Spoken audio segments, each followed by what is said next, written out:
Café Anyway. We're doing the podcast now. Mike's Daily Podcast. From Café Anyway, somewhere in Podcastro Valley, the last place on earth in the land of Ameritopica. It is FF episode 2891. Mike's Daily Podcast. 2891. It's Mike Matthews.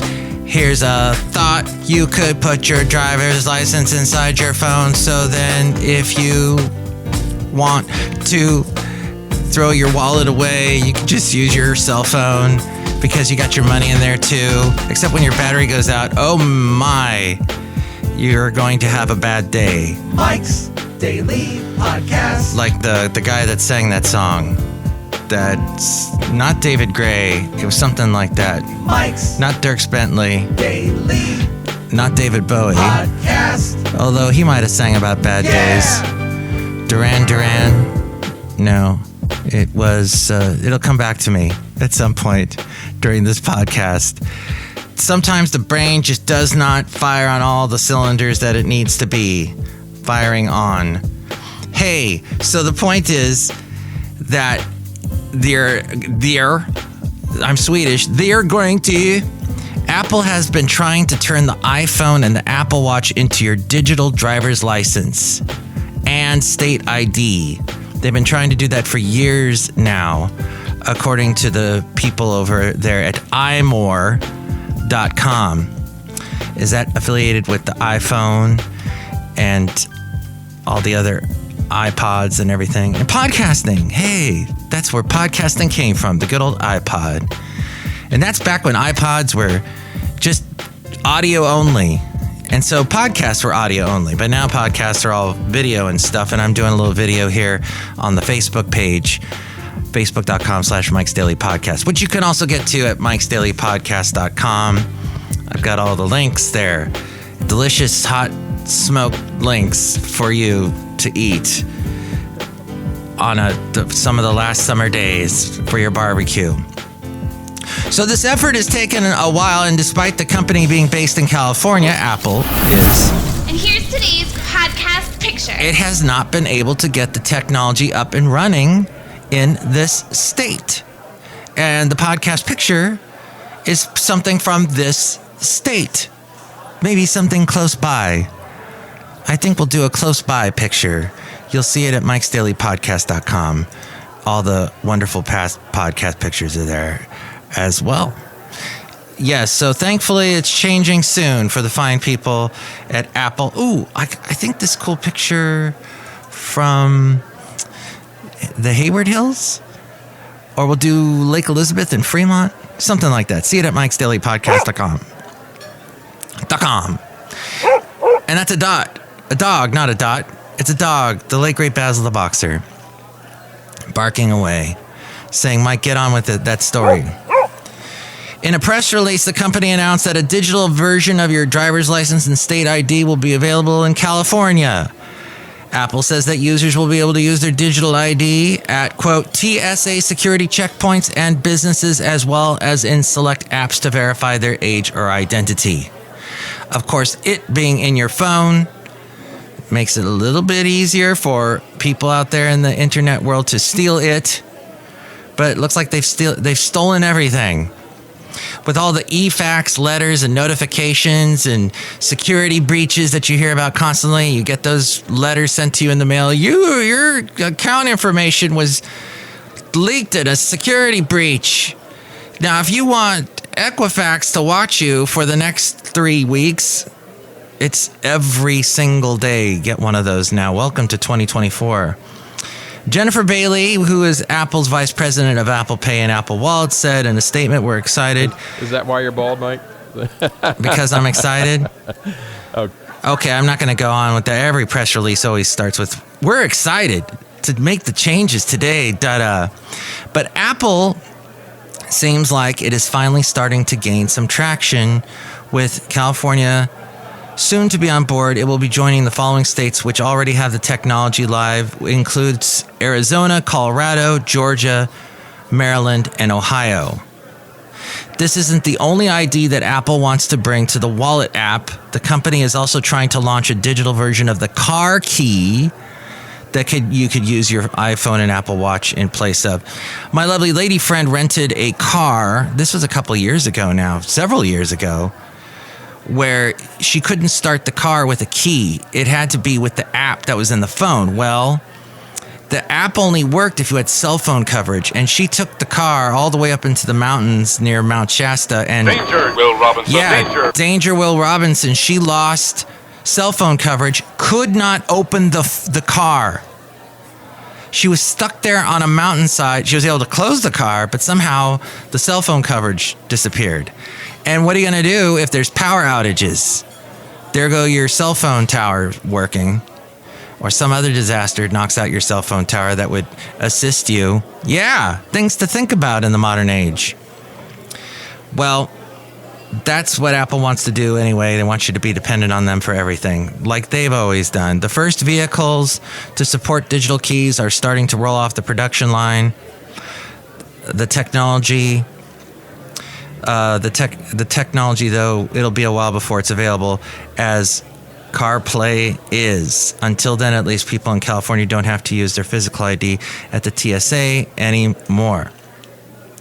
So we're getting rid of wallets, basically. Are we getting rid of the gas tank? Well, now in the South, North Carolina, where I know lots of Republicans live, and mostly Republicans hate electric vehicles, from what I've found. Heck, I hate electric vehicles. At this point, I don't think it's economically viable for people. Hey, good looking. We'll be back to pick you up later. In the income bracket of which I exist in, I don't think it works for me.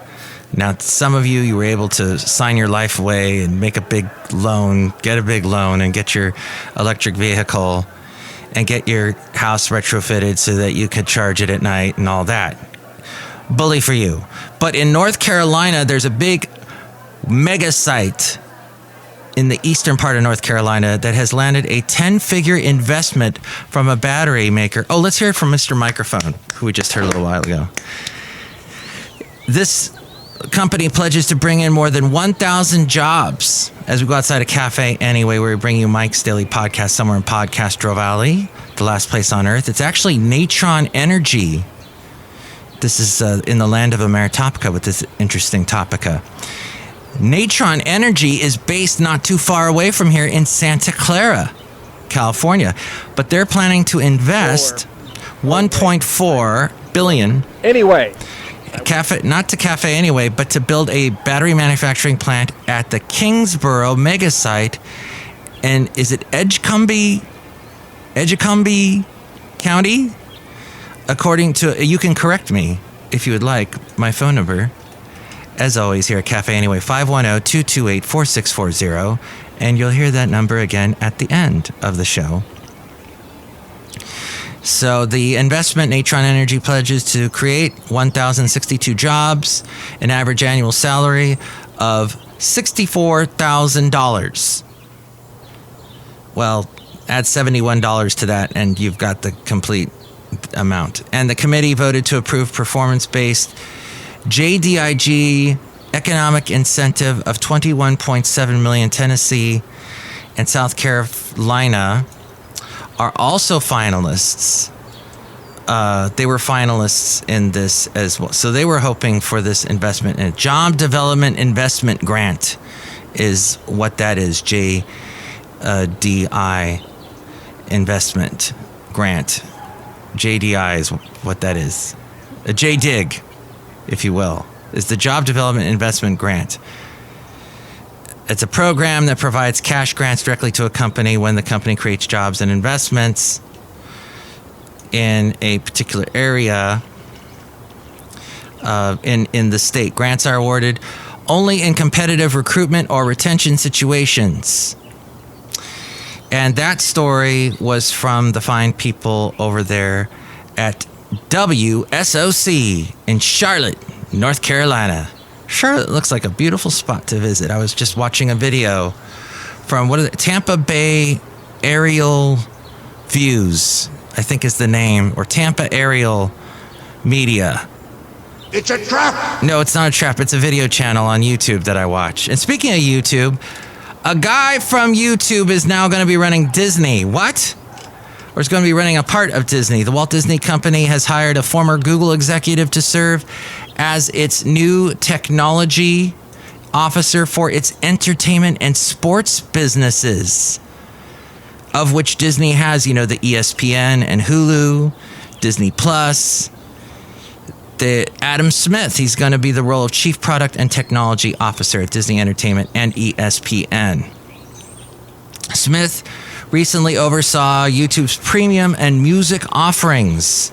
YouTube now has YouTube Music. They took their Google Play, Google Podcasts app and absorbed it into YouTube Music, which I don't know. I haven't really spoken to anyone who uses that. If you do, you should let me know at the number aforementioned 510-228-4640. I'm curious, but so he also has brought in other subscription and commerce-based business. Mike is awesome. Oh, thank you, Rob. I'm not using any of your content today, so Rob likes to say whatever he does is just content. He calls it content. That to me is just like calling something like a generic brand. Like what I do is generic brand. I act like something you got from Acme. I don't know. It seems like just a blasé way of saying the creative thing. That noun just strips what he does of all excitement when he just calls it content. I make content, or I'm a content creator, or I'm a creative. I'm still not used to any of those terms. They just sound... It's not like I'm an artiste. I'm an audio artiste or something like that. But someday, this 50-something-year-old will get used to it. Okay, what else do we have? Oh, it says here, he also, along with other subscription and commerce-based businesses associated with the video platform during his 20 years at Google, he also helped develop and launch other products like Google News, Google Books, and Google Fiber. That's difficult to say. Google Fiber. You want to say Google. Whatever. So now he's in the Disney World, and I bet he's making some bucks. Outside of Café Anyway, somewhere in Podcastro Valley, look who's here. Hi, Mac. It's Bonita the Rodeo Queen. How you doing? Makes music. Oh, yeah. It's Bonita the Rodeo Queen. She is here. She is here. And she's going to cause a scene by drinking beer. Lots of beer. And she brought her horse, Nellie. That's right, Mike. My horse Nellie's here, and I want to drink a beer. Not a lot of them, just one. Because it turns to sugar. Later that day. Yes, much later that day. So I had to stop going live on Facebook because for some reason my computer, my lovely Dell computer, which I record the podcast to, and I record on Adobe Audition suddenly decided to stop. Just stop. Right in the middle of recording. Just stop. Which I take as a sign from up above that I wasn't supposed to talk about what I ended up talking about. It was a precaution that some angel came down and stopped the recording process, stopped my Adobe Audition, because it didn't like me commenting on certain people and their opinions of who's being flip-floppy and who's not. I love it when one side of the political spectrum says, oh, this candidate flip-flops all the time. They said that about Clinton, I remember, called him the waffler. Oh, thank you for pouring that for me. Don't mention it, Mac. I'm the brewmaster. Oh, boy. Drink right now. I'll cut you. All right. Is this another great root beer from the recipe book of Alex Jones or Glenn Beck? No, Mac, this is from your recipe book. Oh, boy. Oh, yes, my new recipe book, Podcasting. It's so delicious. And you can buy it wherever it is, because it doesn't matter if you're just a podcaster. It doesn't matter. Nobody cares. But if you're a podcaster and an author, people love you and want to have you on all their shows and interview you all the time and even put you on a spaceship and fly you on the Millennium Falcon. And they want to know you and put you on every single podcast that's out there and radio show. And that's what I have to do. I have to be an author, even though nobody reads anymore. I don't get it. Why are there authors if nobody's reading anymore? I mean, you could basically say, I wrote that, and nobody knows because nobody reads. If they do, all you need is a couple pages. Like on Amazon, they show a few the pages. So you just got to write a few pages, and then people go, oh, he's an author. She's an author. Okay. Well, enjoy my recipe for delicious podcasting and root beer and whatnot. And we didn't say hi to this guy. It's a disgruntled fiddle player. Tell you what? You threw me all off because usually I talk after Bonita and the horse, but you didn't have me on today. That's because we got the Adobe Audition. The Angel stopped the Adobe Audition, and we got into that mess. I want to congratulate Jocelyn Rohrback because she just got the job at KCRW to host the local morning, the little morning, what do you call it? So it's a national public radio station, and they do this thing where they carry the show, what's it called? Morning Edition. But then Morning Edition breaks away to the local station. That's right. The local morning station, which is usually pretty funny. A lot of local morning shows are pretty awful. But KCRW has this pretty well-known, for Los Angeles, it is the National Public Radio Station. In San Francisco, it's KQED. Those are the main ones. Then you've got your littler stations, your tiny, your micro NPR stations like KALW, which has been one of the oldest radio stations in the country. And then that's in the Bay Area. And then in Los Angeles, there's the Pasadena station. Is it KPPC or something like that? That also carries NPR, but that's more for people living out in the valley. For the most part, LA is covered by the Santa Monica station, KCRW. Anyway, Café Anyway, my friend Jocelyn Rohrback, we used to do this show called Worldwide Webs Days, and she was the... What was that all about? Yeah, you're asking what's that all about? It's a show where she would talk about cyber things, computer stuff. And this was back when people were just starting to really get into computers. Do you remember Kim Commando? She was all the big internet computer woman radio host. Well, Jocelyn was the equivalent to that, a younger version of that in the O's. And she used to be on my show when I was on KHA, and we would talk about all kinds of cool new websites and cool new things you could do with your computer. And this is before smartphones, so we were talking all just what you could do with the internet at that point. It was all desktops and laptops. So some of that is on my website, mikesdailypodcast.com. In fact, there's if you go to the interview section, when you click on the host home at the top, I'm your host, Mike Matthews, but where it says home, the blue lit home one, if you go to G through L, you'll find her. Just look for Jocelyn. Anyway, Cafe. Hey there, Mike. How are you? I'm doing good. I'm happy because she is now going to be doing these little, the morning show, local break-ins during the morning show of Morning Edition on NPR on KCRW Monday through Friday. It's something she's been working for her whole life, and I'm just so happy for her. You can hear some of the old stuff that we did over 20 years ago at my website, mikesdailypodcast.com. In the home section, interviews G through L. Also, if you go to the cubbyhole section under home, there's the Let's Go Back with Matthews.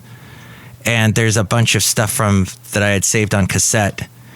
And you can go to the Let's Go Back with Matthews link and click on that and hear some of the old stuff that she and I did and some of the other radio stations I was on, like Y97, KHTY, KNJO, The Bus 96.7.